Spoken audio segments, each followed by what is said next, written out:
Hello, everyone. Sorry for the slight delay, but there was a bit of a technical hiccup, and we are ready to go now.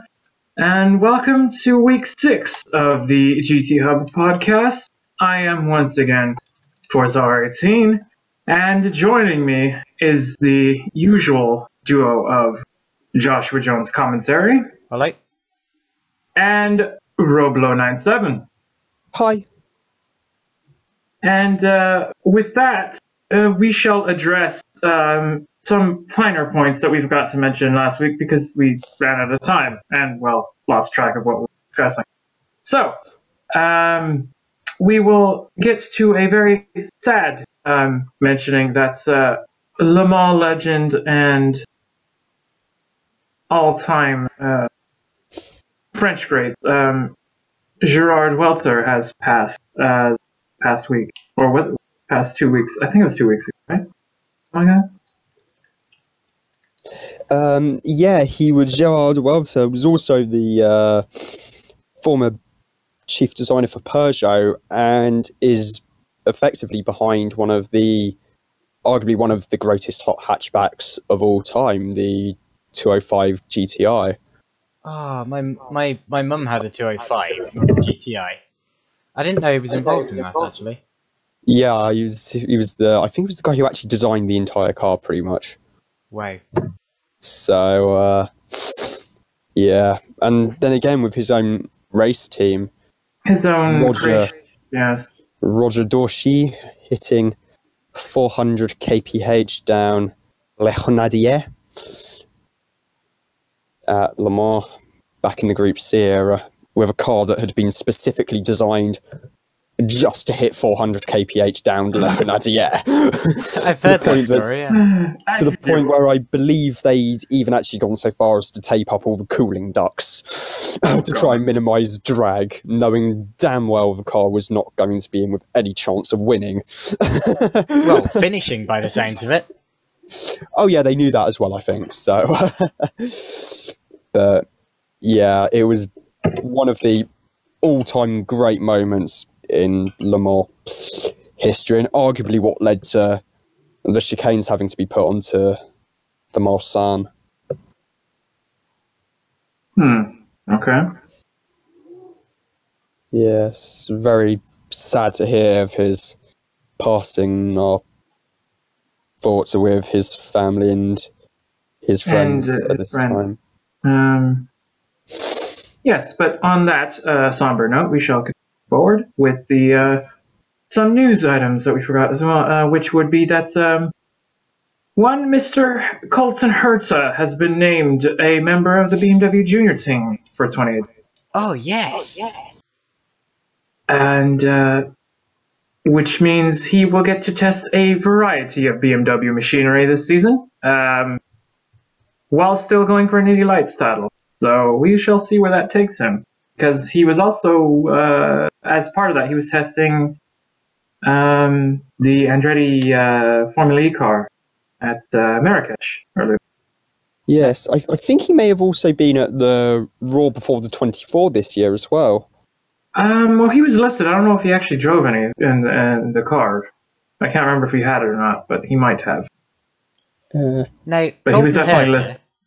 And you'll have to listen to this, Forza, is proof that some drivers do actually come out of the Euro Formula Open, which of course is one of those obscure single-seater series that no one's heard of. And no one had heard of Colton Herta. They'd heard of his surname, of course, until he went on to win the last couple of races in that season. And to be honest, if he'd had that sort of form at the start of the championship, would have won it. And then, of course, he went on to the Indy Lights Championship. But not after I'd seen him racing at Silverstone in the Euro Formula Open. And I tell you what, he has a very unique driving style, doesn't he? Well, yes, he has very much a mini Brian Herta is what Colton is, yeah. But fair enough. If you say that's where he came from, that's where he came from. He did. I didn't know that. I saw it. I just know him climbing the ladder in Mazda Road to Indy. So yeah, fair enough. Quite recently, actually, 2016. yeah, and before that he did race in the series formerly known as MSA Formula and a bunch of other stuff I really can't bother to mention at this moment. Oh, that gem of a series name, yes. Yeah.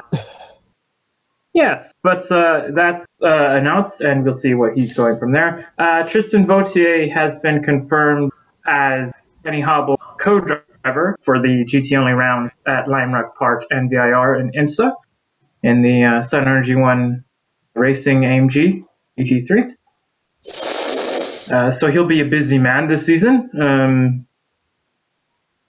Also of note, on that same release, Kenny Hobble said he'll bring in random co-drivers with him. They could be NASCAR champions, they could be former F1 stars, you name it, they could be in that car with him. So keep an eye on that entry. Ooh. Is this in IMSA this year? Yes,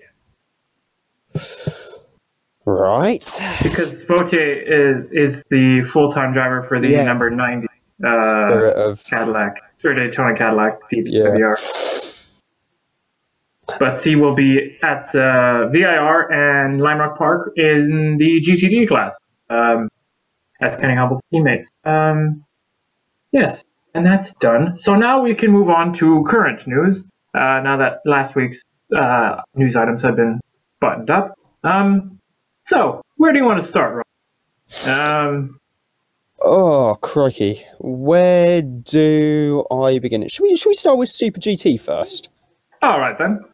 Given that there were both, well, we already know who's driving for Honda, but in the last week or so, both Toyota and Nissan got round to announcing their lineups. And for Nissan, we have the NDDP Racing with BMAX team stepping up to the top class, effectively replacing the S-Road Mola team. But they have kept the driver lineup of Motoyama-san and the King of the Mountain, Katsumasa Chiyo, so that should be quite an interesting one. We've also got the blue car, aka the number 12 Calsonic Team Impel entry for Daiki Sasaki and Jan Mardenborough, and the red car is still Sugio Matsuda and Ronnie Quintarelli. And finally, we have the number 24 Kondo Racing entry for Nissan for João Paulo de Oliveira and Mitsunori Takaboshi. Which one is this? This is for Nissan, Oh, right. the GTR. There will be 4 Nissan GTR GT. Hang on. There will be 4 Nissan GTR Nismo GT500s. There we go. So Nismo is in the name. I did no idea. Yeah. And there will be 4 Nissan GTR Nismo GT3s and GT300. Be I interesting think you to just see mentioned that, though. I didn't mention GT300. With GT300, there's a pair of Gainer cars, the Tomei sports car, and the Dijon Racing car. So whether the Dijon Racing go for Pink Zilla, Mint Zilla, or something else ending in Zilla. There's a more crucial point to both of those entries. They are still TBAs at this point. I have to say, with a driver lineup like that, honestly, they're going to be ones to watch, trust me. The Gainer cars are also interesting because they're both the on new different ones. tires. Yes, they're also, well, all 4 of them are new. But According to dailysportscar.com, the Tomei Sport and Dijon Racing cars are actually going to be the previous spec, yes, sorry. Cars, whereas But both the Gainer cars are on different rubber. They're on Yokohama, and the 10 and the 11's on Dunlop. That is most intriguing. The wonderfulness that is Super GT. Yes. For Lexus, well, we'll start off with the Keeper Tom's car, because, well, if it ain't broke, don't fix it. So Ryo Hirakawa and Nick Cassidy are going to be back in the car together. Again, there will be no change at Lexus Team Zent Sarumo. That will be driven by Hiroaki Ishiura. and Yuji Tachikawa in what will be his 20th consecutive season with the team. Oh, goodness gracious. Yes. And now we get to all the changes. So, Wait, who was that one? that was the Lexus Team Zent Tsurumo car of Tachikawa Nishiura. Oh, well, I was going to mention the other bit of Nissan news while we're still on Nissan. Oh, sorry. What was that? No, Is that and that was the fact that a new spec GTR will be competing in the Blancpain GT Asia with one team that I'm sure is very familiar to those who pay attention to WEC and Le Mans, and that would be KCMG. Yes. And there will be a pair of them in Blancpain GT Asia, yes, which is a rather interesting addition to a fledgling series. So, yes. And they're both factory cars. Well, so that just shows you the importance of that series moving forward. Yes. Yes. The number 6 Lexus Team Wacos Le Mans car, Kazuya Oshima is returning, and alongside him, it's not Andrea Caldarelli, but it's actually Felix Rosenqvist. Oh, which car's this? Number 6 Lexus Team Wacos Le Mans. I don't think I've ever heard of Rosenqvist doing any Super GT before, has he? He's not raced in Super GT, but a spectator at the Fuji tyre test, I believe it was in January, got a spy photo. Right, so he has been tested. With Rosenqvist behind the wheel of the Wacos car. That's an interesting shake-up of that lineup, though, because Andrea Caldarelli is quite quick, so, and he's interestingly not as part of the Toyota lineup. I wonder where he goes. But let's face it, Felix Rosenqvist isn't exactly a slage. Well, no, just, kind of surprising. I suppose so. Whether or not this was to do with Caldarelli doing quite a lot of GT racing in Lamborghinis last year. That would explain that, then yes. Could be a possible explanation as to why he's been dropped from being a Toyota factory driver. Right. Would make sense, yes. The Lexus Team Wed Sport Bando car sees Kenta Yamashita alongside Yuji Kanemoto. Which car is this in? The number 19 Lexus Team Wed Sport Bando entry. Let me just scroll down to the bottom here where they list everything so I know what I'm saying. Okay, there we go. Yep, in the Lexus Team AU Tom's car, it's still Kazuki Nakajima, but they've dropped James Rossiter from Super GT and replaced him with Yuki Sekiguchi. Yeah, they felt they needed more Japanese drivers there, yes. Yes, and I've already mentioned the 38. The 39 car, Lexus Team Sard, sees Heikki Kovalainen being joined by some unknown guy called Kamui Kobayashi, whoever he is. It's an all Formula 1 lineup. Well, ex-Formula 1 lineup, yes. Yeah, Formula 1, still. Interesting addition, though, for Kobayashi, though. Because Kovalainen was teamed with Hirate. Yes. Yes. Kohei Hirate has moved down to GT300 to drive one of the Priuses alongside Koki Saga. Right. Okay. Which is genuinely an all-pro driver lineup in what I can only presume is going to be the quicker of the two cars, with the one that has the more powerful hybrid system, whereas it will be... In fairness, the Priuses in GT300 aren't slow, so no. They just tend to break down quite easily. They do also have the benefit of looking absolutely cool as... so... Oh god, I've just seen something on the entry list. Yes, well, we can't be bothered to mention that. What have you seen? Good.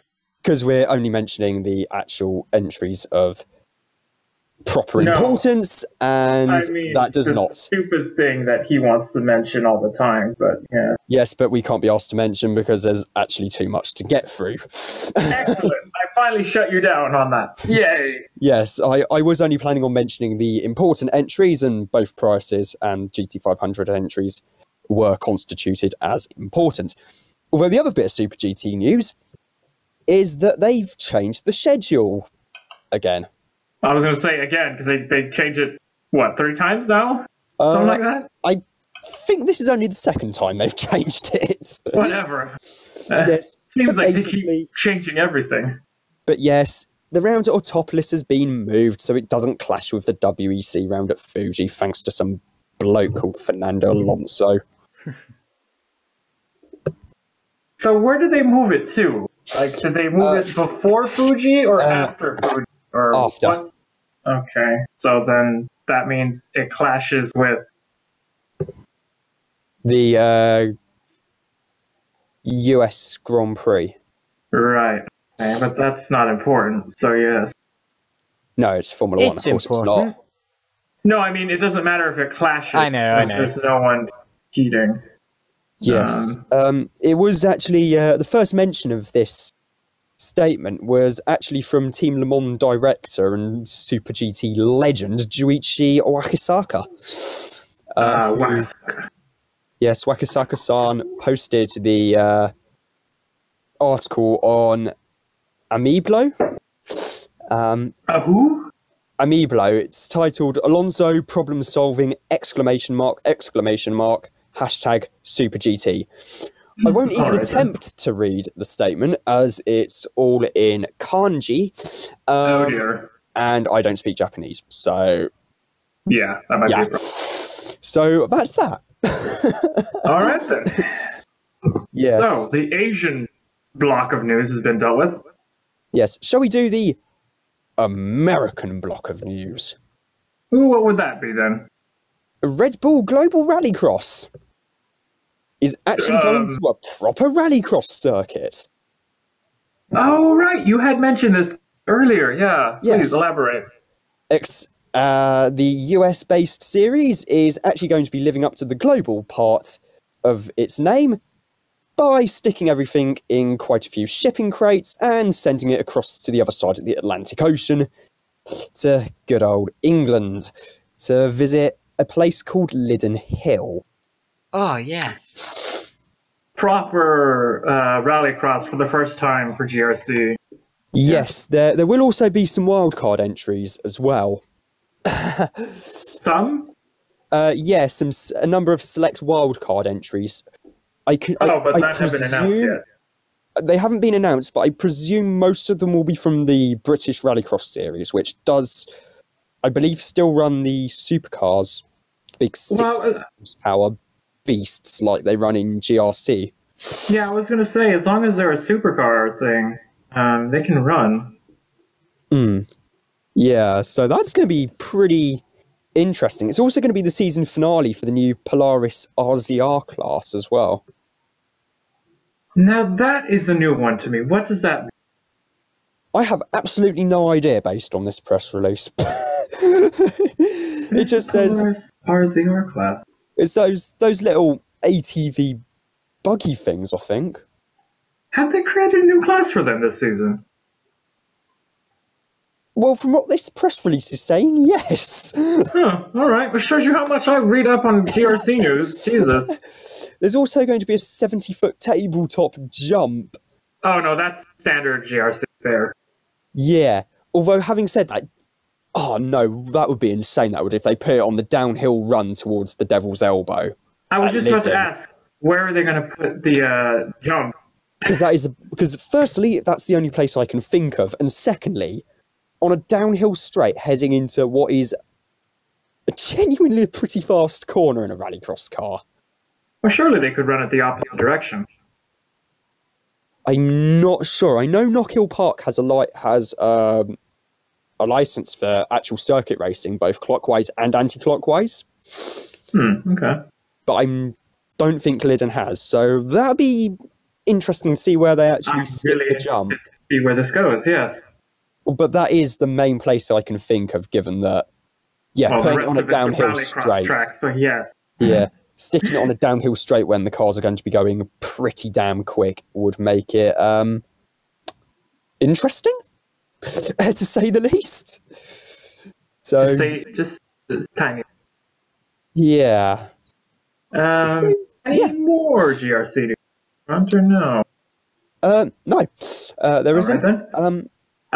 Shall I do some here. Punk and GT news quick?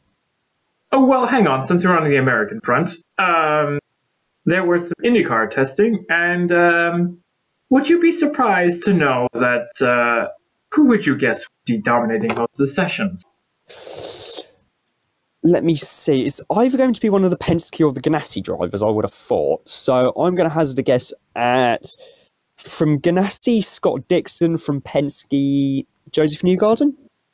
No. Oh. You would be wrong completely, because it was a Honda, and it was Takuma Sato and Graham Rahal and Rahal Letterman Lanigan who dominated the test at Phoenix. I'll tell you what, having seen the onboard footage of Dixon's car when they had the aero screen fitted, I think they're going to call it a deflect. okay, That's the what I've been deflector seeing will. written down as, Okay. which is an awesome name, by the way. The deflector, yeah, that is a pretty sick name. And yeah, having compared to last year's race, which was definitely dull from what I heard, because of the downforce they were making with the old aero kits, they were running wide open throttle everywhere, I think. It's going to be pretty squirrely, the new car, because it's got less downforce. I've seen the onboard footage. Scott Dixon had to do something with his left hand. He had to press a paddle to change down a gear. On an oval? I know. Yes. Shocking. So yes, less downforce. Gonna So, make it fun. So it's not Sure, just yes. so it's not just completely flat anymore. No, Phoenix is apparently going to be running. It should be interesting to see how they do that. Well, so long as Indy's still flat, then that's fine. Well, Indy's always flat, no matter what.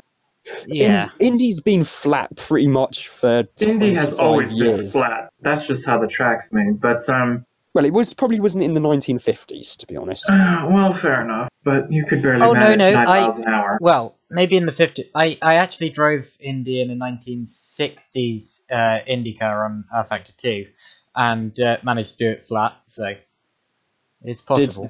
Did that involve walls and corner cutting? You can't cut corners, and the walls... No. I was going to say, because those walls are quite solid, they don't move. That's a good question. Did we mention him last week or no? Either way, he tested it. It looked awesome. And he was actually quite positive about it. I think everyone's quite positive about the new car. Yeah. Yes. I still think it they looks look good. I still think it looks a little bit basic, but that's just me, I suppose. Well, that's the function of the car, though. Yes. It's supposed to look Yeah, like an old I know Indy it's car. supposed to look basic, but I don't like it when a single-seater looks basic. But never mind. I kind of agree with you, but it's a lot cleaner. It looks like a proper Indy car. Yes. Also, on the note of the deflector, that design is probably going to be changed when we see it being put on another car. Because the way that the bulkhead it bolts on, like the little step that's for the where it gets mounted on the car, that'll apparently get flattened out, so it'll even look better. Oh. To Yes. be honest, it sounds a bit like it'll look like the F1 Halo. Not Halo. I meant Aeroscreen. Shield. Shield. That's it. Shield. Well, not really, because it's actually designed with safety and deflection in mind. I think the Red Bull one was kind of just more of a styling exercise. I'm thinking more about the Shield than the Aeroscreen in F1. Now it looks like the Shield. No, the Aeroscreen. I think with these updates it'll look a bit more like the Shield, kind of a bit more flat to the car and Oh, I see what you're getting at. Yeah. more flexy. I think. Flexy. You know. You know the kind of thing. More flexy, you know. Substantial. That'll do. Yes. Yeah, but that was done. Did we mention Scott Speed's thing last week or no? That's I can't what remember. I just asked. That's what I'm bringing it up. Really not sure whether we did. Don't know, but basically all we need to know is he was driving like Scott Speed. So there you go. Look, Anyway, long story short, he was driving ridiculous in iRacing and kept crashing people. So iRacing have banned him.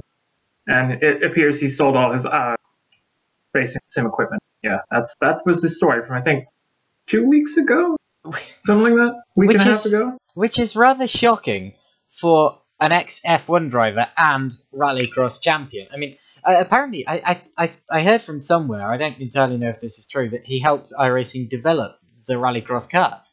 So, the fact that he's now gone and got himself banned from it, I mean, it's just idiotic, really. I mean, even though it is simulator racing, I've done plenty of simulator racing, and I know how seriously people take it. It's racing. Just don't mess around just because you're a racing driver in reality. But Scott Speed.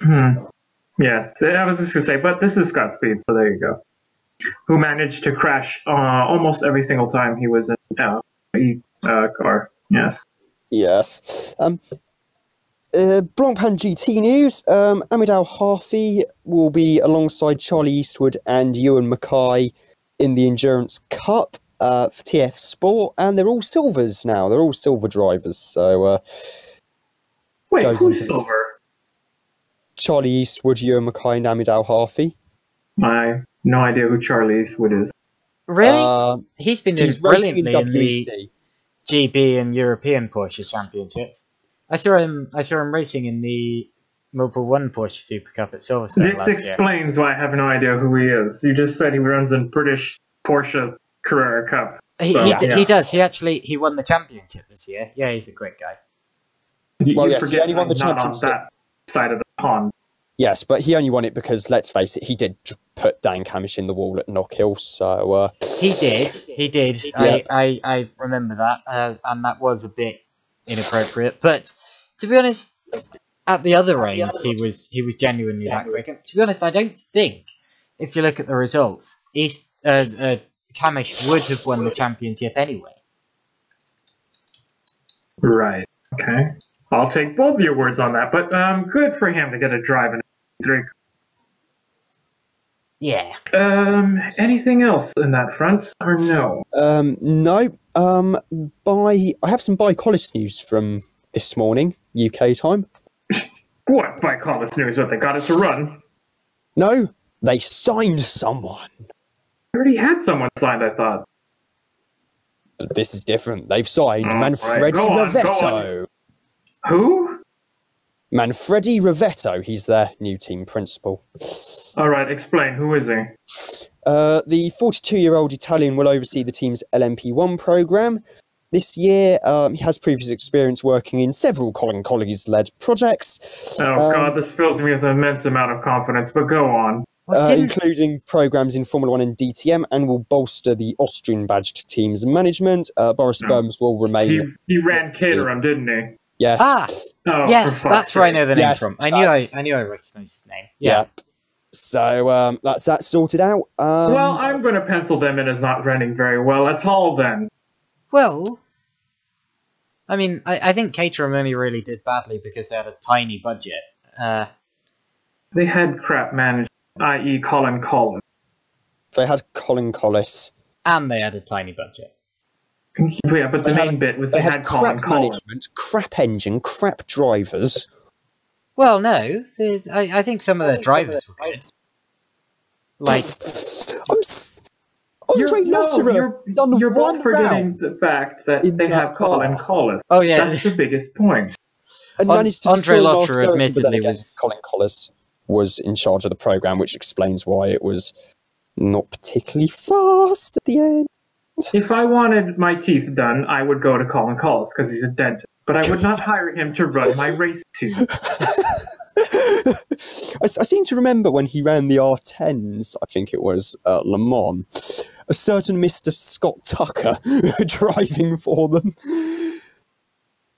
Did he really? Oh, that's right. He did run in an art. Oh God, that's going all the way back. It's going back about, getting on almost. That's pre-level 5 days. Yeah. I know that name too, Scott Tucker. Yes, that's because we've talked about. He's a crook. Oh Yes, yeah, he's the guy who got a very long sentence for something or other that was horrible. He's currently in the local state penitentiary at the moment, doing just fine. I think you'll find he's in a federal penitentiary, sir. Oh, is he? Oh, is he in a federal penitentiary? Yes, he's in a much bigger penitentiary. He's in a federal prison. Is it a fairly rough prison? I would hope so. Maybe then he could learn how to would feel to get things taken from him. Yes, and why did Andre Lotterer not do the full season in 2014? He would have done catering well. I think you'll find he was driving an Audi LMP1 car at that point. Yes, slightly. F1's more important. Slightly busy with that. How dare you? Audi. No, I'm sorry. If you're being paid to drive in LMP1, I'm sorry. I would much rather take a well-paying LMP1 drive in a competitive car than troll around for some back-of-the-grid F1 team. I would go for the other option, actually, but you know. Well, beg to disagree. You go for the option, which is pretty much, I think, getting on for fiscal suicide. I beg to disagree, but he was so quick in that catering, mate. Well, yes, he didn't have much of a benchmark as a teammate, though. So much better than Enough about Andre Lotterer's career that never happened. Enough. And actually, speaking of Andre Lotterer, I have the WEC Super Season entry list up. That was a wonderful segue, if a bit choppy, but we got there in the end. Yay! Yay! Who's entered the segue? I'm joking. Me. Great, you're going to race a Segway in the WEC. I didn't say I was going to race, I just said I had entered in. Oh, okay. See? Anyway. On that failure of a joke, while I fill for time, while Rob gets his entry list. Oh, I have the entry list up. I was just waiting to okay, good. Go ahead. Go on. Yes, it's a pretty... Wait, hang on. Before you begin, I will make this clear, just to please Penta. We're not reading out the entirety of the entry list. We can. That's a good idea, actually. No, there's 60 cars. There's too many. I've only got 36 on mine, in fairness. We read out I've just got the WEC one. We read out about 96 at Dubai. Yes, and we got the mother of all bollockings for it as a result. So we did. No. So wait, which entry do you have on hand? Because I have the actual Le Mans entry. You have the Le Mans entry. I have the separate WEC and ELMS entries. Right. Which will be important in a bit. Okay, we'll save the ELMS one for your point then. Yes, given that I've already got the sporting regulations up, so dear listener, you can probably guess where this is going. Right, okay, you do the WEC entry, then I will fill in the Le Mans entries that aren't covered. Yeah, I'll start off with LMP1, as there are genuinely quite a lot of them. There's 10 of them. Yes. 10 8 LMP1 non-hybrids cars. and 2 hybrids. Yeah. There are 2 Toyota TS050 hybrids for the usual suspects of Mike Conway, Kamui Kobayashi, and Pechito Lopez in the 7, and Sebastian Buemi, Kazuki Nakajima, and Fernando Alonso in the 8. And I think the reason why Lopez is staying in the 7 is because when he wasn't crashing, he was rather fast. Yeah, but there was few and far between.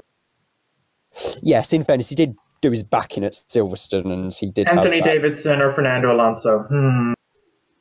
Anthony Davidson, kick out Jose Lopez, but I'm not in charge of Toyota.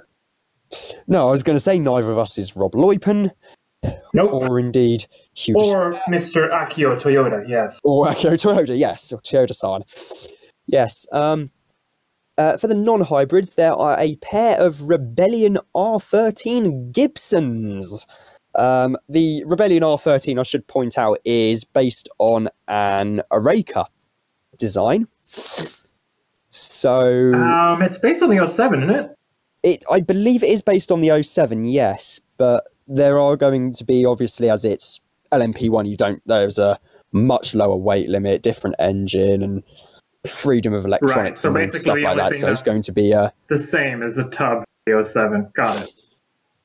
I'd say yes, pretty much. Although it wouldn't surprise me if they did use a similar electrical system, though, given that they know that it works on the 07. Which, given that how late its entry is, they'll take everything they can use. Yes. Yes. Interesting though, on that Rebellion front, the Speedy Seba garage is no longer in charge of any of the logistics. On that side, Orica has taken over all of that, and the team will be run by Speedy Garage, Speedy Seba. Yeah, so the typical Rebellion racing outfit that we know isn't actually running the entirety of the program. Sad face. So Hugh Deshonek's going to be quite busy between multiple garages. Yes, I do fear for him. I fear for that whole team, I'm afraid, the Rebellion.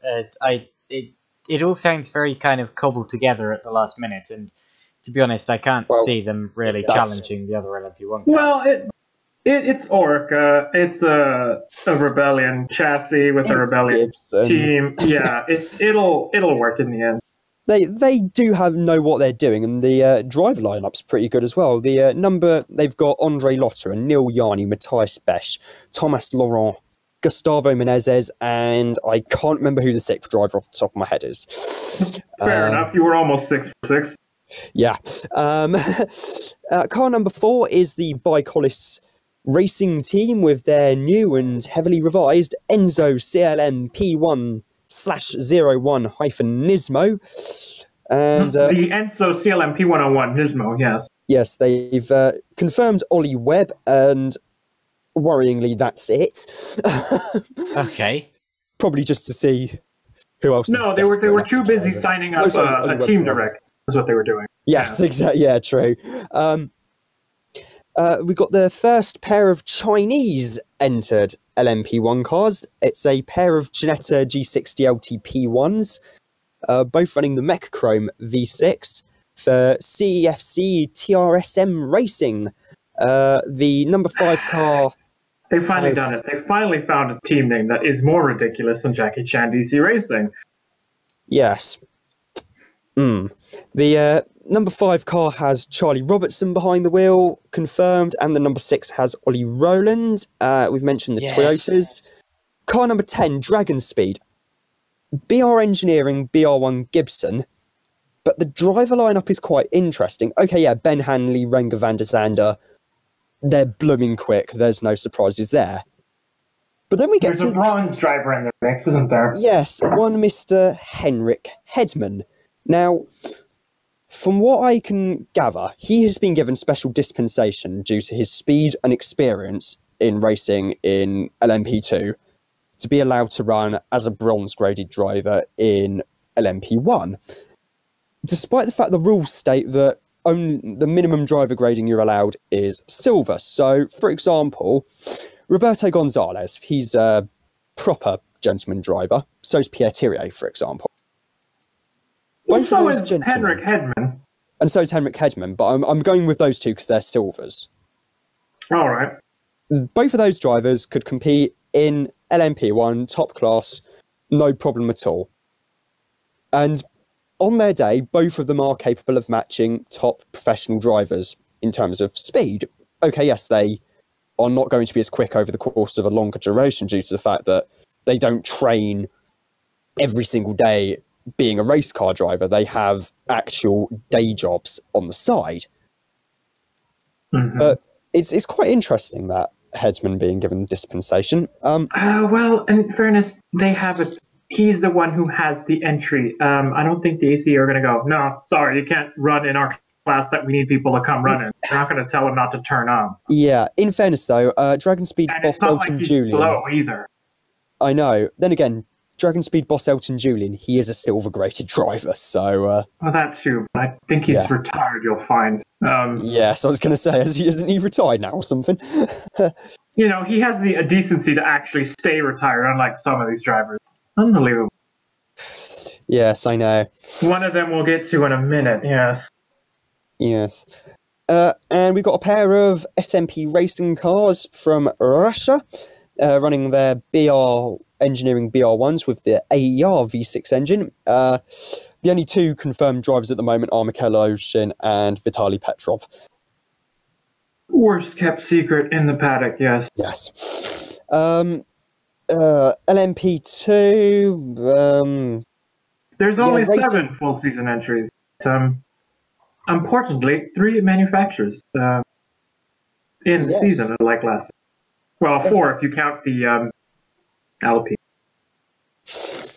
But that's just an order. It's just an Oracle with a badge change. A prettier order. Yes, indeed. The Dallara is run by Racing Team Nederland for Frits van Eerd, Jan Lammers, who's actually setting a new record at Le Mans for greatest amount of time between all his starts. Oh, jeez, that's some record, but all right.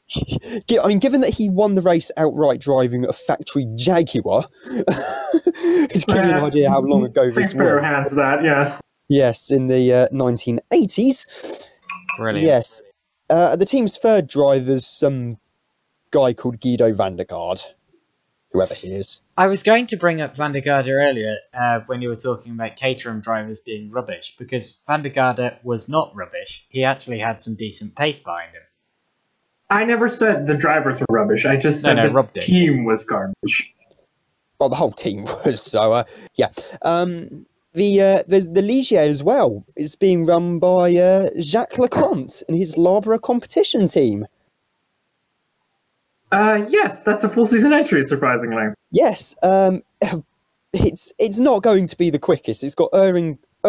Sorry, oh, a minute. Oh, bloody hell! Erwin Creed, Romano Ricci, both of whom are bronze-graded drivers. But there is also a very, very welcome return to full-time racing, I'm pleased to say, for one Mr. Fernando Reis. Hey, there we go. Who, bizarrely, for some reason on here, is listed as being Canadian.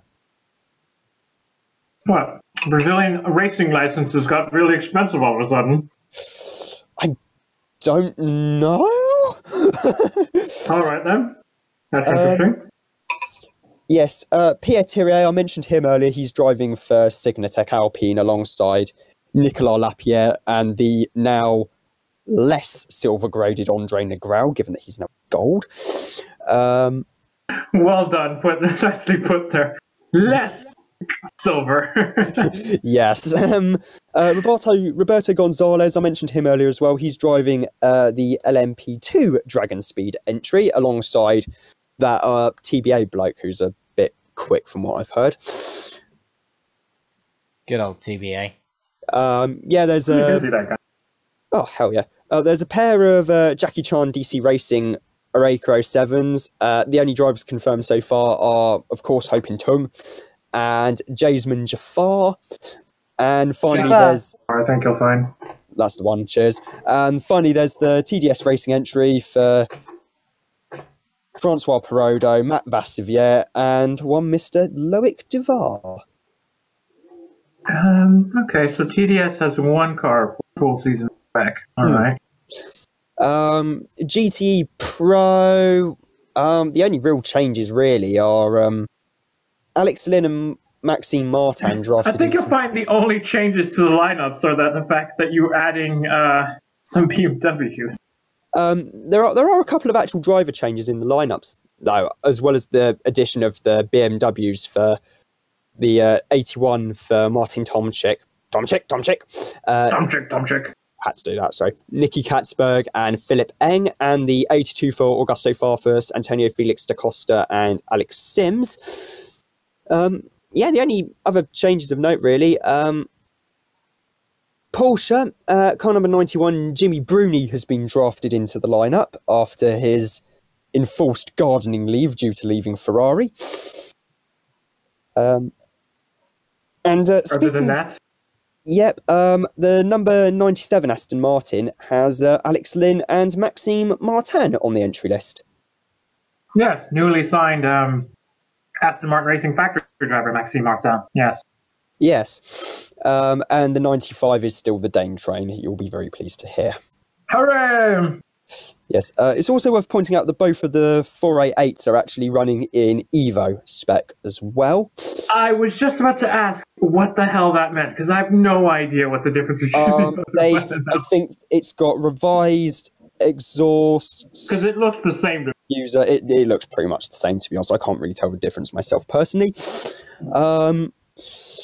GTE AM, one notable entry which stuck out straight away. Team Project One. What, just one notable entry? One of some notable entries, I shall say. There we go. Team Project One, German team, lots of success in Porsche Super Cup and Crow Cup Germany.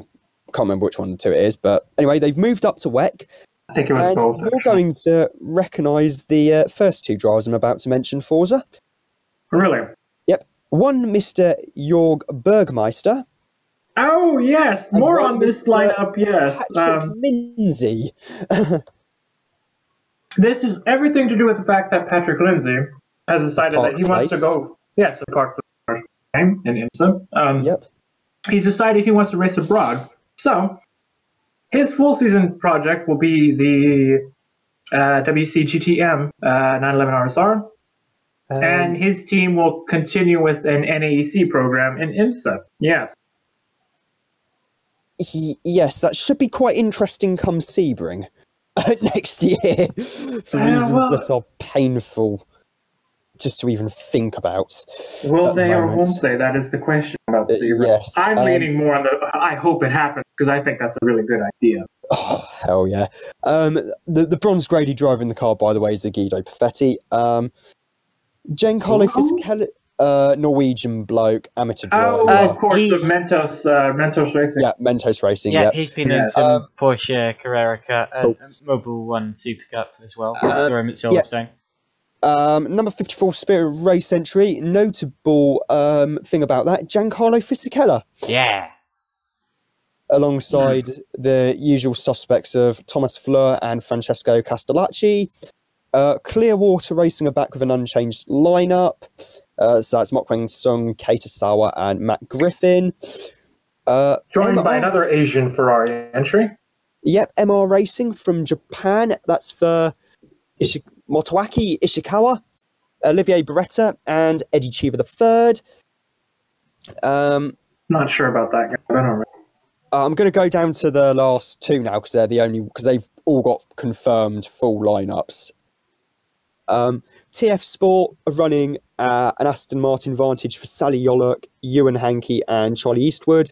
And there is, of course, the number 98 Aston Martin Racing for the Three Musketeers, Paul Dallalana, Pedro Lamy, and Matthias Lauda. Now we get to the three Porsches that are left. They're all running the new RSR. Well, I say new, it's new for GT AM. It's new. There's two Dempsey Proton racing cars. The 77 has Matteo Caroli confirmed so far, and the 88 has Matty Campbell from Australia. Oh, I didn't know he had gotten a WEC drive. Well done to him. He's got more than a WEC drive, as I shall explain later. Right then. Yes, and Mike Wainwright and Ben Barker are back for Gulf Racing. I tell you what, a lot of these are just bringing back so many memories for me. We've got three drivers from Porsche Mobile One Super Cup, which of course I saw last year, and another three, which were actually three very highly placed drivers from the 2015 Formula Renault 3.5 Championship, which I also saw at Silverstone, being Oliver Rowland, Mathieu Vaxivière, and Jazeman Jafar. So seeing them all on the same grid as well, again, is going to be rather nostalgic. Yes. Lots of single-seater drivers here. And Porsche drivers. And Porsche drivers, yes. Well, that's to be expected. Of course. But, yes. Well, now that you've done the entries for WEC, which is 36, which is a new record for them, for season entries, that's yes, maximum amount of cars to be allowed there. Yeah. They bumped that up by about 3 entries, normally. Yep. I shall delve into the... Oh, go on. Sorry. So I was going to say, I've got the European Le Mans Series entry in front I'll of save me. that one though. I'm going to add the Le Mans entries you didn't touch on. Oh, yes. Can I quickly have a guess at some of them? All right, go on. They're a pair of Corvettes, as per usual. All right. Another pair of Ford GTs, because Ford seemingly obsessed with bringing 4 cars to Le Mans each year. So that's going to be the full IMSA lineups. And Porsche are bringing both their IMSA cars as well. I may or may not confirm that. We will see. Yes. Because I've had a little look through that earlier. Funny you mentioned that. And when I was looking through Porsche, I saw that only Patrick Pilet and Romain Dumas had been confirmed. Now, I reckon they're going to, for those 2 cars, we'll also see Lawrence Vantor, Earl Bamber, Nick Tandy as well. Mm-hmm. I don't know. Take that. They haven't been confirmed, so I don't know. But they haven't been confirmed, so this is just speculation at the moment. Do you want to know who else I reckon might be in line for one of the factory GTLM Porsches this year, based on that? Go on. One Mr. P. Long. I think he's already attached to one, isn't he? I'm not sure. From the Le Mans entry I saw on dailysportscar.com, I don't believe he was attached to one. All right. I didn't actually see any of the drivers that were attached to the entry list, so I don't know what. And there is also, I believe, another AF Corsa Ferrari as well. Yes, there is. Which might be running an IMSA driver lineup, possibly. I don't know. I'm just guessing at the moment based on the fact that only Tony Vilander was confirmed, because, of course, this being Le Mans, you do have to confirm at least one driver. Right. Oh, I found the Le Mans entry. I had written it down. There we go. I will start with, of course, because all the 10 LMP ones that you mentioned for WEC are full season, so there's no them. We will go to the LMP2 class, which is the biggest class of the grid of 20 entries. Again, that is the biggest class season. Well, not this season. Yeah. We start with United Autosports and the number 22. Well, actually, I'll just read them out by team because that's how I had written them down. It's easier that way. It goes through faster. So United Autosports has the number 22 and number 32, Ligier GSP270 Gibson. Their nominated drivers being Philip Hansen and Philip Hansen and Hugo de Sadlier, not surprised there.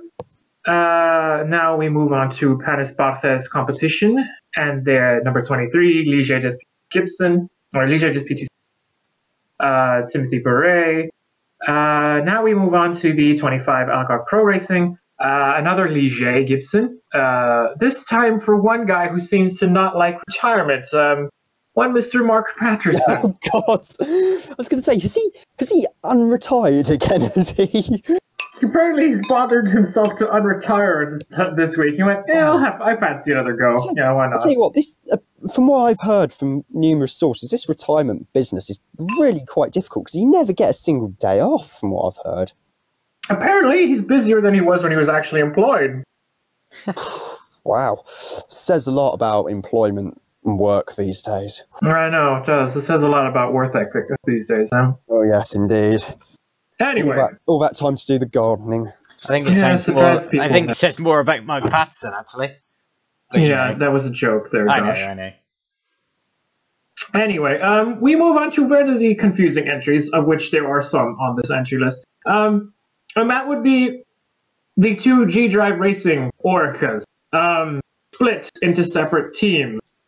The number 26 being the TDS Racing entry, and the number 40 being the second Graph Racing Orca 07 Gibson. And I don't think either one of them has a Rusinov attached to it, which is rather interesting. Ooh.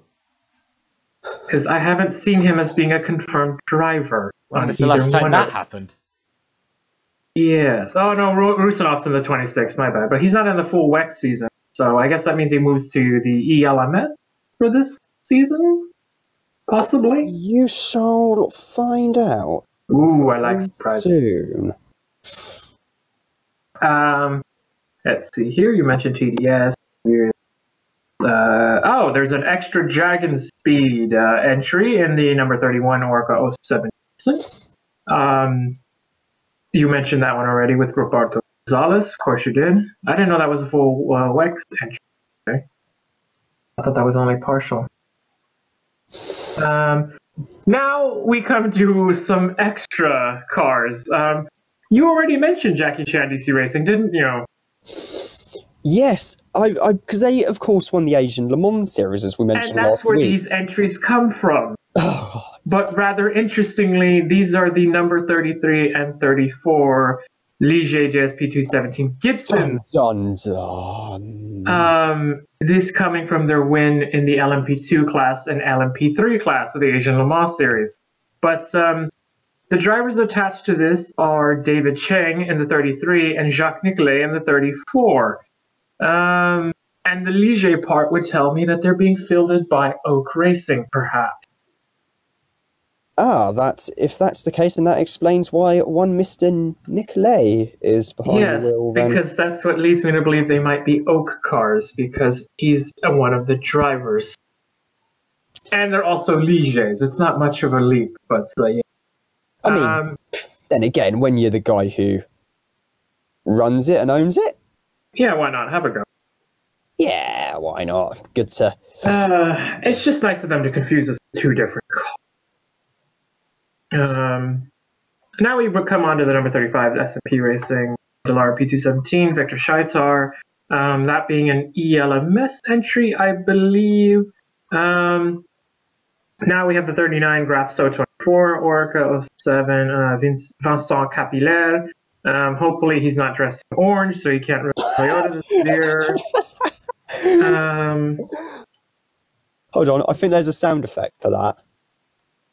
Oh, is it? Oh, Jesus. The memes from last night. The number 44, Eurasia Motorsports, Ligier SP217 of Marco Asmer, which is an interesting addition of a car that was excluded from the entry. Now we come to some ELMS teams. And the number 47, Setela Villarba Corsa, Dallara P217 of Roberto Lacorte, and the number 48, EDEX Sport Ligier Team Gibson of Paul Lafarge. And now we move into the GTE Pro, which has some interesting additions, which is the third AF Corsa Ferrari 488 Evo of Tony Vilander, that being the number 52. The aforementioned duo of Corvettes, Jan Magnussen and Oliver Gavin, 64. I heard that Corvette weren't going to enter this year. Who told me that? It's a bunch of garbage, whatever you read, but Okay. Corvette will always enter Le Mans. A Le Mans without Corvette is sadly a Le Mans I will not take part in, because I love the Corvettes. They're wonderful. Yeah. They are brutes of American pig iron, but I love them. And they sound proper. Yeah, the ground pounding things. They just represent the rest of the world for Le Mans, really. They are Le Mans, as far as I'm concerned. There's one constant, because Audi's gone. Its Corvette will always be there. Always. And Yes, Ferrari. but Never the mind last Ferrari. season, it appears, kind of, besides Ferrari, it appears this might be the last season for the C7Rs, actually.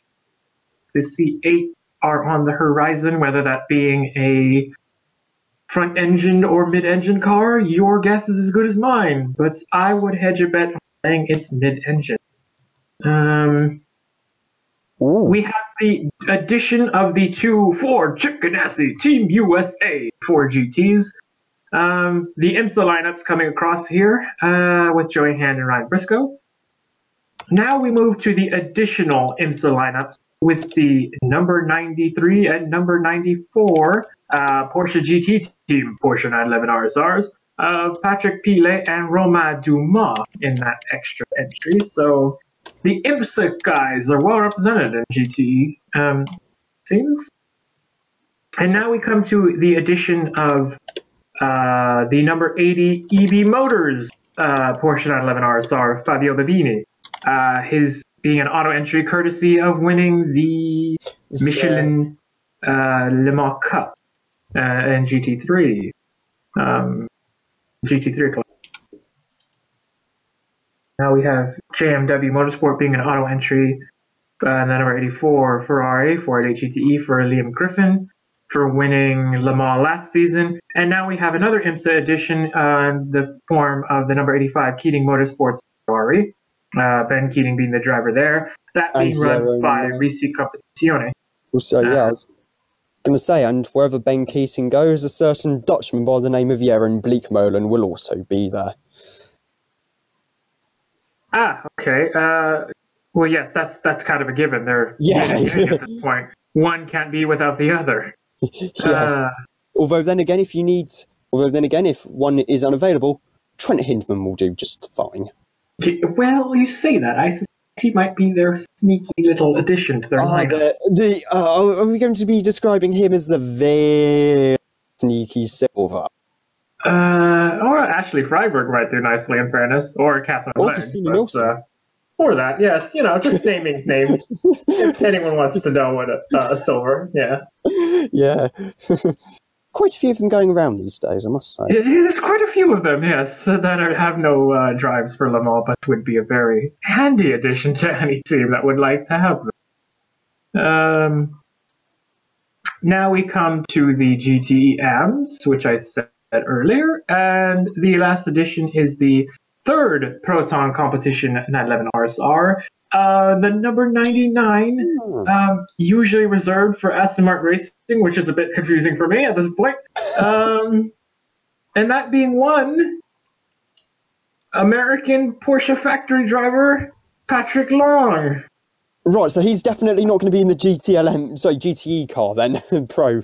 Right. No, he will be the sneaky bullet in the Porsche for Proton, yes. I was going to say, actually, come to think of it, going back to that Porsche GT Pro entry, I hear there's a German gentleman by the name of M. Lieb who's free that weekend. Also another German gentleman by the name of T. Bernhard, both of whom I believe might be available on that weekend. Yes. If not, I'm sure they'll make themselves available. Yes, I'm sure they're making themselves available, although I think Mark Lieb might be a bit busy with his Porsche engineering duty. Yes. Yes, and best of luck to him with that. And actually, he's already been doing it. Yes. Actually, funny you mentioned Porsche and Fabio Babini earlier in the EB Motors car. Because back in 2001, we're Fabio really going back Babini now. won the GT class in the Cycle Porsche and finished 6th overall. Wow. Beat the GTS, latterly GT1 class winning Corvette. Did it really? Yep. Right. Then again, 2001 was the year it was held in that really, really hideous weather. It was really bad rain that year, from memory, where everyone was just going off the track left, right, and centre. So I suspect having a lighter, less powerful Porsche with a nice big lump of an engine over the rear wheels to provide traction might have been quite the benefit. Yeah, okay. We get to the 9 reserve entries now, of which there's plenty of entries here. You say 9, make that 8. Well, I'll get to that in a moment, Rob. Oh, preempting some news we are. Yes, I've even got some more news as well as to why one team didn't actually take up their auto entries. Would that be the one? Yes, we'll get to that. First reserve entry is a team that is rather surprising to be found on the reserve entry list. So that is the APM Monaco Team KCMG, number 41, Dallara P217 Gibson. Which I would have pegged got an entry, but apparently no. We're being very fickle. Louis Pret, the reserve driver there. The second not reserve is the GTEM, the number 55 Spirit of Race Ferrari 488 GTE, Duncan Cameron, third reserve is the number 49 High Class Racing Delara PT17 of Anders Kjordbach. This fourth reserve entry will be a very familiar name to Josh. Yes. It being the number 24 Repsol Racing Engineering Orica 07. Racing Engineering. That's a Formula 2 team. Norman Nato. Norman Nato. Yes. Yeah, he's one of Racing Engineering's Formula 2 drivers. Who's the other one? Who are the others? I don't know. That's the one they have listed as the designated so that's driver. the only one confirmed. Okay, Norman Nato. Yeah, they only confirmed one on here. Has Norman Nato ever done any prototype racing before? Neither has a team or him, as far as I know. That'd be interesting. But yeah, they are fourth reserve. Fifth and sixth are two GTEMs. The number 62 Scuderia Corsa Ferrari being one Mr.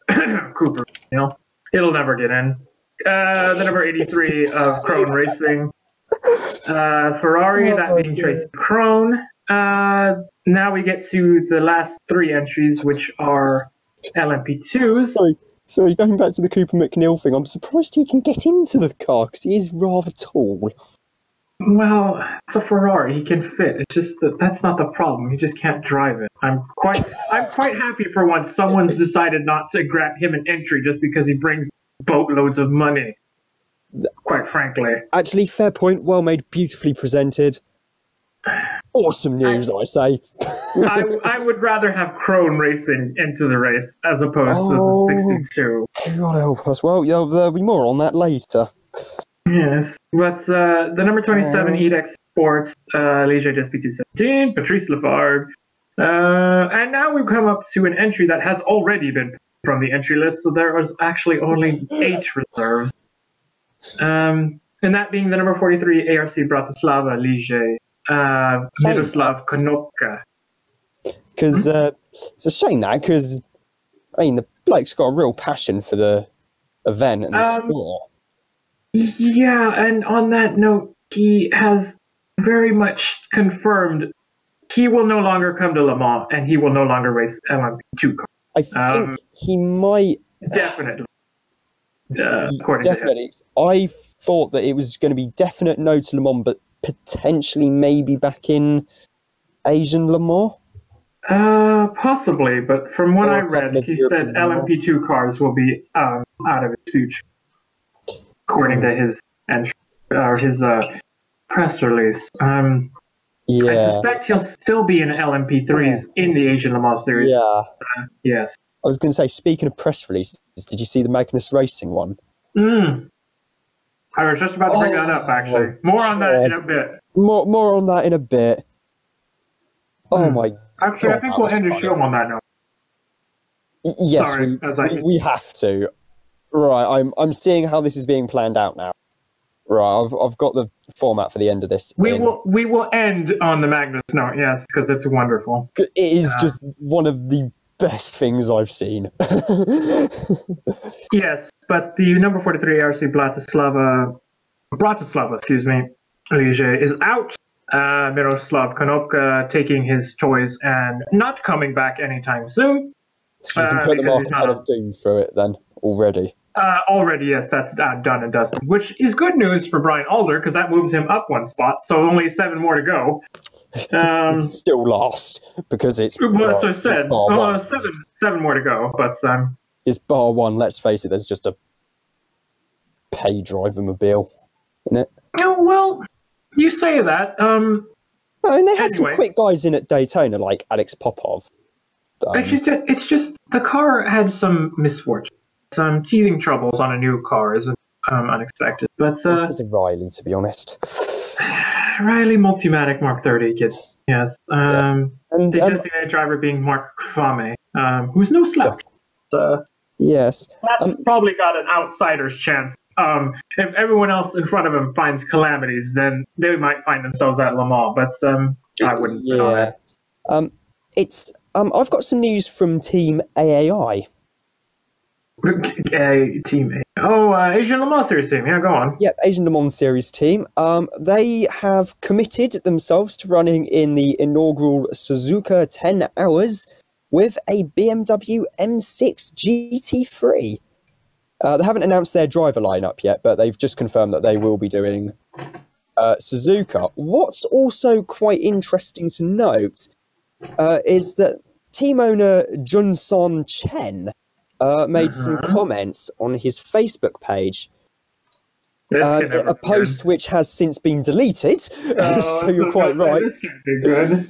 He basically wrote that the team will not return to the Asian Le Mans series. He voiced his displeasure regarding the Automobile Club de l'Ouest's entry procedure, claiming they were given just one day to confirm its entries. They elected not to accept the entries due to the short notice, according to Chen, to find the necessary budgets. Yes. Well, ACO defending customers theme, I think you'll find rather recently, but I suspect they'll be back in Asian Le Mans series because that's one of their strongest programs. So yeah. Yes. I suspect that's why that was deleted rather swiftly. Yes. Shall we move on to the European Le Mans series, given that this is where the fun shall begin, shall we say? Shall we say, yes. On that note, I will specify, Rob, that do not read every single driver, because it will be here. And there's 41 cars to get through. There's 41 cars. It's, I believe it's a new record. Yes, the highest ELMS grid. Sensing a pattern here. Record levels of entry in both series is a good thing. Yeah, I'm going to skip the vast majority of the LMP3 grid, as there's only really, like... Touch on any important entries or new things. Yes, actually, I'll start with LMP3. First important entry, number 2 United Autosports Ligier. Wait, why are we starting with LMP3, not LMP2? Just because there's only, like, one properly important entry other than the controversial one. Oh, you're building up your part. Go on. It's for the defending champions John Falb and Sean Rahal.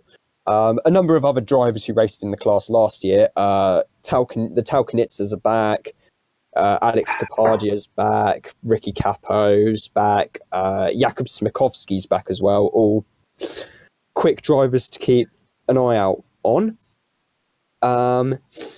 In GTE, because there's no real controversy there, Spirit of Race Ferrari, that's been entered for the usual suspects of Duncan Cameron, Matt Griffin and Aaron Scott. Liam Griffin's down for the JMW car. There's a pair of Proton competition run cars. There's the 77, which has Matteo Cairoli listed as its only driver, and the 88, which again has one Mr. Matty Campbell, who I mentioned earlier. Mm-hmm. So both Cairoli and Campbell, it seems, are doing... so he's quite busy then. ELMS and WEC programs. And God help us, number 83, Krone Racing. In fairness, Tracy Krone isn't that bad in the GT. He manages to hit everything in an LMP2 car. Yeah, I mean, when he's on his day, he can be quite quick. When he's not having a good day, oh dearie me. What's interesting is that for yet another year he'll be alongside Nick Johnson, with Andrea Bertolini also being in the car. Well, of course Nick Johnson's attached to him. They're like Ben Keating and Jerome yes. Yes, and now we come to the fun and games segment here. Uh-oh. The LMP2 class. Here we go. Here we go. Settle down, dear listener. Car number 21, Dragon Speed. Henrik Hedman and Ben Hanley are once again alongside Nicolas Lapierre. There's a United Autosport have branched out into 2 cars this year. That was confirmed. On, yeah. Yes. Interestingly, Will Owen and Hugo de Sadler are both rated as silvers. Still. Why wouldn't they be? Exactly. On Okay, I thought you were going to have a point like, no, they should be gold or something. And the number 22 car is where Philip Albuquerque is, alongside young Mr. Albuquerque. Albuquerque. Alongside one Mr. Philip Hampton. Timothy Bourret's in the 23 Panis Barthez competition car, which, for all intents and purposes, will most likely feature the former Manchester United and World Cup winner for France, Fabien Barthez, behind the wheel. Was he really a soccer goalie? Or a football goalie? Sorry. Yeah, World Cup winner in 1998 for France. I had no idea. When they hosted it that year, yeah. Great lineup that had, among others, Zidane, Desailly. Oh god, I've gotten him off the sidetrack. Keep going. Load of people I've never heard of. The only one I've ever heard of out of those is Fabien Barthez, because he's a racing driver. Although I did know I was going to say, haven't you heard of Zinedine Zidane? But then again, when he decided to headbutt the Italian defender in the World Cup final, it might have been a little bit too early. Yes, okay. Racing engineering, you've already mentioned. Algarve Pro Racing, they have two cars. The first of which is run as Algarve Pro Racing for Mark Patterson and 8 de Jong. The second car is run under the banner, interestingly, of APR Rebellion Racing. APR. That's a Volkswagen parts dealer, isn't it? I was going to say, I'm pretty sure they specialise in the tuning of Volkswagen Audi Group products. Although then again, it could just be the case that it's Algarve Pro Racing, just shortened. You might be right there. Yes. Could be. The two drivers confirmed so far are one Mr. Thomas Laurent and one Mr. Harrison Newey, who recently won the Asian Le Mans series. Quite handily, yes. I'm going to skip the number 26 for now. It will all become clear later.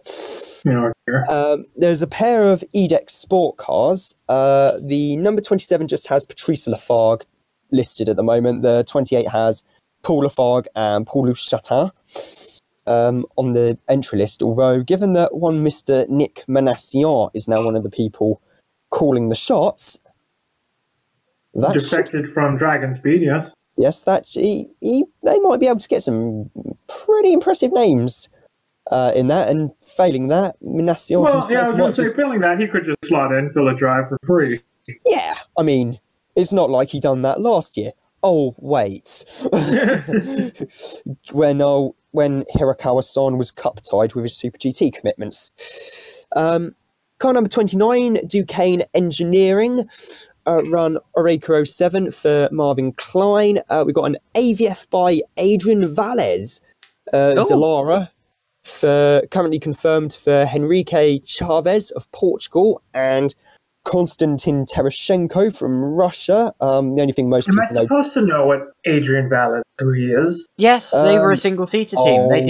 They did Formula Renault 3.5. I saw them many years. This explains why that name means nothing to me. Then again, the only thing Terashenko's is really famous for worldwide is for hitting a sausage curb sideways at the bus stop chicane at Spa in a GP3 car and barrel rolling. He's that Adrian Valles. Yes, that's Konstantin Terashenko. And Adrian Valles himself actually was a racing driver who also did Formula Renault 3.5 about 10 years before his team came about. Yes, I was going to say, given that it was around the time I started watching motorsport, he did seem to be half-decent peddler behind the wheel of a race car himself, so if they can't get a third driver, I'm pretty sure he might well be inclined to dust the helmet off. He's in his 40s or 50s, no, isn't he? No. Hasn't he not driven for about 10 years? He hasn't driven for quite a while, so... Actually, he could come in and slot right in as an AM driver. Jesus. The way the sporting regulations are. Yes, moving swiftly on now. Yes, moving swiftly on before this descends into something else Before entirely. I start chewing out both of you, yes. SMP Racing have an LMP2 car. That's then got Victor Scheiter in it at the moment. Graph Racing have an entry that looks... actually really quite interesting on paper, actually. Jonathan Hershey, Tristan Gormandy, and the silver-graded Alexandre Kuzno, who I can only assume is, given that I've never heard of him and is silver-graded, must be rather young indeed, and therefore rather Did you just say Kuzno? I thought it was Kuzno. Alexander Cunha. I know that name. Yeah. Who's he? He seems Alexander familiar. Cunha. Wasn't he at LMP3 in the Michelin Le Mans Cup last He season? might well have been. So, That name sounds very familiar to me. because that could be a dark horse for Graf this year. And given the form they were on at the end of last season as well. Let me look.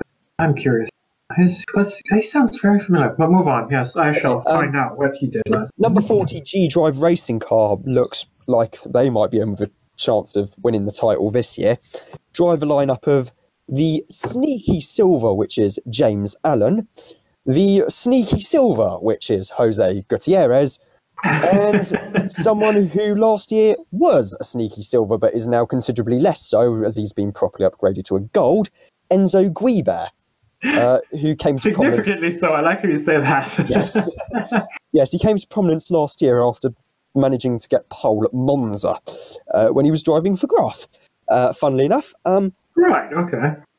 Car number 47 is the Settler Valour Corsa entry, which from memory seemed to spend, well, whenever that thing was on camera, it was seemingly pointing in the wrong direction. Roberto Lecourt, Giorgio Senegiotto, and Andrea Bellicchi all return with that.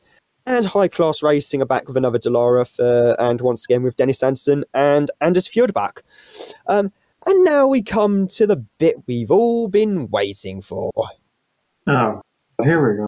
Yes, the number 8 DKR Engineering Norma M30 Nissan in LMP3, and the number 26 G-Drive Orica. Now, in LMP3, you're meant to have one bronze driver at least. Mm-hmm. Well, the number 8 DKR Engineering Norma has Jean Glorieux, from Belgium, who's a silver. Following you so far.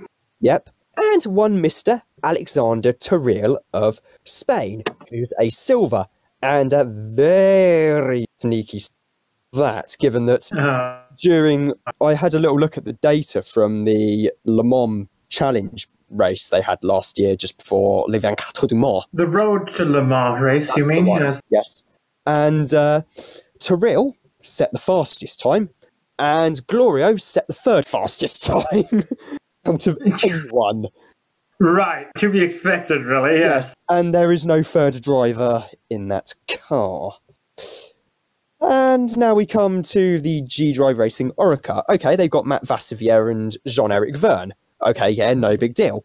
And they also have some Russian bloke with quite a few rubles in his back pocket called Roman Rusinov. Oh, here we go. Yes. Verne is platinum, Vassivier is gold. You want to take a guess at what Rusinov's driver grading is? Is he still bronze? Or silver? No. He's a gold. Yeah. Oh. Yeah. Yes. Oh, that's right, they elevated him. I forgot about that. Both lineups have been given dispensation to run, subject to temporary dispensation as per Article 10.9.1.f of the sporting regulations, which I have in front of me. Of course, yes. Yes. Do you want to expand? Point F. Notwithstanding the above, a dedicated committee, the contact details of which will be provided in a specific note, comprised of an ACO representative and a representative of the promoter LMEM, may grant a temporary dispensation from the rule on the composition of crews on the request of the competitor, provided that this dispensation does not compromise track safety, does not generate a sporting advantage in relation to other crews entered in the same category. Actually, reading through Article 10.9.1.f, there is some vagary. Right. Just some. Right, okay. Yes. It says here, I've skipped some of it. Near the end now. All Please do. dispensations may be deferred by the dedicated committee in any of the following circumstances. If a competitive advantage arises, excuse me, in relation to other teams in the same category, the dedicated committee will evaluate the performance of each crew and the performance of each driver on the basis of the 20 best laps of each race and will establish a comparison with the other competitors of the championship. The committee may take any decision it considers appropriate concerning the continuation of the derogation at any time, but a first case will normally result in a warning report to the competitor, and the second case is likely to result in the immediate cancellation of the derogation for safety reasons. The decisions of the dedicated committee are immediately applicable and are not subject to an appeal of any nature. Oh, jeez, that hurt my brain. I know, it's all highlighted in yellow, funnily enough, which, if I scroll up to the top, says subject to FFSA approval, FFSA being the French governing body. Well, that is the ACO's ASM. Yes. Yep. It sure is. Well, in fairness, I don't see a problem with them letting Rusinov in because, well, he's not exactly slow, so why not just let him in to race? He's not exactly the quickest driver, but he's not exactly the quickest, or the slowest. So, you know, I see no problem. I think there's more of a problem with the DKR engineering, if we're being honest. Yeah. Given that both drivers, especially Tyrrell, are bloody fast, to put it mildly. Yes. Well, now that you've done the ELMS entry there, Yes. I'm have another Can I get a point. drink quick, please, for doing. Yes, go on. Alonso. What are we doing about Alonso? The date clash. I thought we did that already. Oh no, we've just mentioned Super GT. Hang on, he's going to start yelling and screaming, ladies and gentlemen. No, I'm going to get a drink first because my throat is gone after reading those entry lists. I did tell you not to read all of them. I didn't, I just done some of them. Anyway, I'll be right back. Meanwhile, while Rob's lubricating his throat, I shall touch on a couple of news items, that being the appointment of some special people to positions, important positions. The first being Fritz Einziger being named VAG's head of Group Motorsport, who will report directly to VW CEO Matthias Müller, and he maintains his position in the Porsche brand as well. His work would include assessing a current portfolio of works commitments and customer sports programs in all disciplines and their long-term orientation.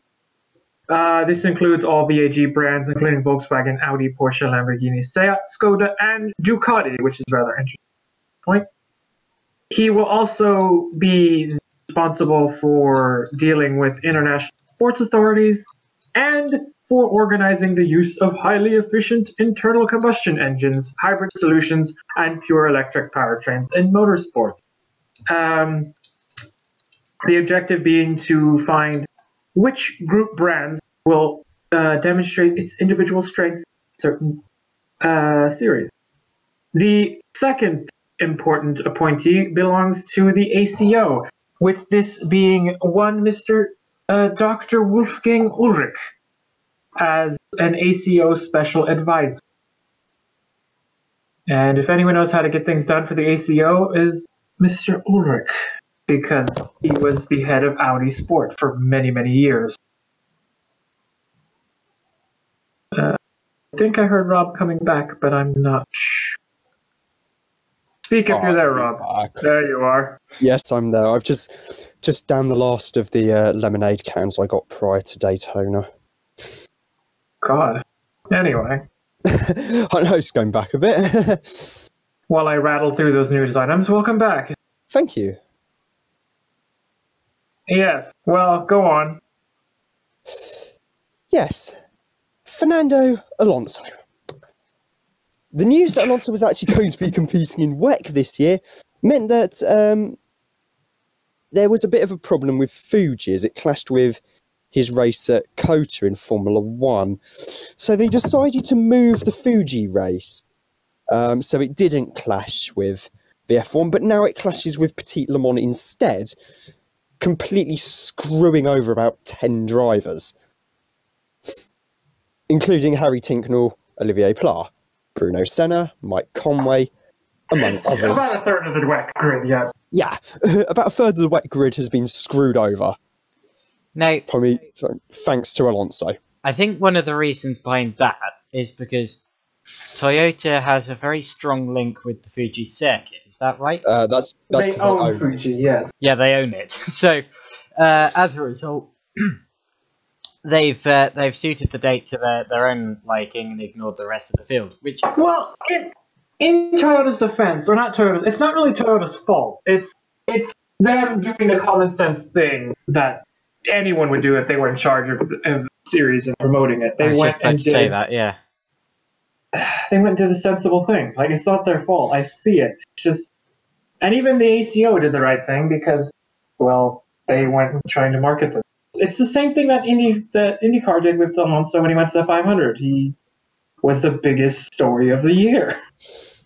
Yes, and John de Geese wrote a very interesting piece on this on Sportscar 365. And? It's very interesting, and it is pretty much bang on. Right. In Summarize terms, it. well, If you can. If just, not, then fine. I'm just going to read the last part of this All right.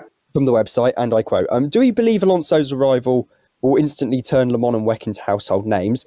Given his impact at Daytona, which saw slightly decreased US TV ratings year to year, he said that he's frankly very sceptical that a single driver can have that big of an impact on a championship in the short term. And that's what makes this decision even more questionable and sets a dangerous precedent as well. Because should the 2019 schedule clash with a WEC race next year, will that mean further changes to the calendar? And it opens up a whole new can of worms, and one that's quite concerning because scheduling conflicts do happen, but what he terms the Alonso effect has gone too far and needs to be addressed before it spirals out of control and impacts the long-term health of the sport. I kind of see his point, but... For all we know, if Alonso wins Le Mans this year or next year in 2019, he could very well be off to pastures new in his personal quest to win the Triple Crown. And he will be. Racing will be left to try and somehow pick up the pieces. So really, I think what the ACA have done is they've basically prioritised short-term hype train over long-term stability. I kind of see the point, but It's a very interesting article, actually. Certainly, I found it. It's an interesting point, but I just kind of figure that maybe it's not the worst idea to just kind of cash in at the short term because, long term it doesn't really matter what he does because people tend to forget. So, I don't know. But 2019 schedule clashes aren't likely because we already know the dates for the 2019 half of the super season. And, well, that's not going to clash with 2019 schedules for other series, that bit. The bit that will be debated is the second half of the 2019-20. That's the bit that will be confusing and fought over. But the super season has thrown the schedule into conflict anyway because it's a transition year. So we'll see what happens. But I'm not the one who will be like, oh, it's all awful and terrible and things have just gotten positive and now everyone's finding something else to complain about. So I don't know. And it also is also worth pointing out that both the Toyotas, being hybrid LMP1 cars, do have a fixed homologation for the season. Yeah. So that aero kit has to work. It'll still be faster than anyone else, yeah. As Le Mans. Whereas the privateer teams can re-homologate multiple times so they can run their own special Le Mans body kits. They do also have the, I believe it's roughly twice the amount of usable energy per lap in kilojoules. Well, why not give them all the power they want? Because they're the only ones in hybrids. Why? What's the harm? Yeah, so it should be Le Mans should be quite fun this year. Well, honestly, I'm hugely excited to see what's going forward, and the date clash is just a minor kerfuffle as far as I'm concerned. I understand why they did it, and I understand everyone being angry about it, but everyone kind of has to be sensible and kind of constructive about it to make sure it doesn't happen again. That's all you can do, really. I mean, you can sit there and be angry about it all you want, but it's not going to fix the problem that's already been written in stone. So. Yeah. But on that note, that's been done and dusted. It was less frantic than I thought. You mentioned you wanted to bring something else. Yes, I did. I'm just getting it up shit. now. It's one Mr. J. Potter. J. Potter. Wait, hang on. Before you do that, I had a news item I wanted to bring up, and that was that Matt Brabham has landed a drive in the Pertec Enduro Cup of the Virgin Australia Supercars Championship as a co-driver to Lee Holdsworth at Preston Hire Racing. Oh, yes. Yeah. First Sandown 500, Bathurst 1000, and the Gold Coast 600. Indeed. And also one final note before that the major announcement for the Pirelli World Challenge in a highly sought-after team and manufacturer deal, in the fact that Brian Herta Autosport and Hyundai have announced a factory TCE program in PwC with two i30N TCR cars being driven by Michael Lewis and Mark Wilkin for the full season. And that is a huge vote of confidence in that series, because it has seen people flee to IMSA in recent weeks. So it's a big get for them. Oh, yes. Should be awesome. I do have the press release here. And on that note, we shall end on a press release from Magnus Racing. This is brilliant, this is. Yes. Go on then, Rob, read it. Salt Lake City, Utah, February 12th, 2018. Following the recent announcement by the World Endurance Championship to move their October race in Fuji to honour one driver's schedule, Magnus Racing and owner/co-driver John Potter would like to express their strong displeasure in IMSA's unwillingness to do the same for his wife's delivery schedule.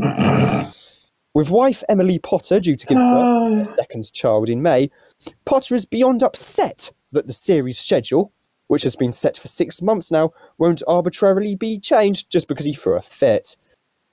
This is beyond acceptable, stated Potter. We have been asking IMSA to change their schedule for 4 days now, and they won't budge. There's clearly a precedent, and I asked for it. So that there should be all there is to it. I don't understand what other considerations IMSA needs to look at. I asked for it, so it should happen. Yes. Oh, dear. Yes. Voted IMSA's most popular team in 2014, the draw of Magnus Racing is without question. Boasting nearly 150,000 viewers in their most recent Daytona webcast, the group is notoriously highly engaging with fans, with up to as many as 12 more fans attending each race due to the team's participation. 12 more fans. That's a whole GTHub podcast as its peak. Yes. Oh my god. Unofficially ranked as Audi's second favourite GT3 team in the USA and sixth among all US customers, plays a large role in Audi's 2018 plans, and in such the team expects the series and manufacturer to do everything they ask for, regardless of how reasonable it is.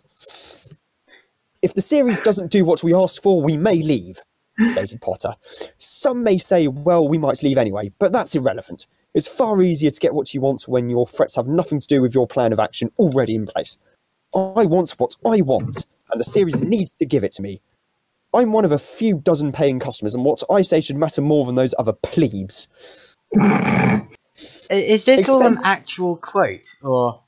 Yes, I'm actually reading the entire press release. You're actually reading it? Yes, this is the actual press release. It sounds like you've made it up and exaggerated it, but if that's the real Welcome to the magnificent, wonderful, wacky world of Magnus Racing press releases, and I love it. Oh dear, that's I brilliant. still haven't even finished it yet. Go on. There's more? Expecting their second child at the beginning of May, Magnus Racing's attendance at the heralded return to action at Mid-Ohio Sports Car Course is likely not in doubt. Somehow the cars will still race, the fans will still come, and whether John Potter is personally there or not, the team is still confirmed to participate and entertain the crowd.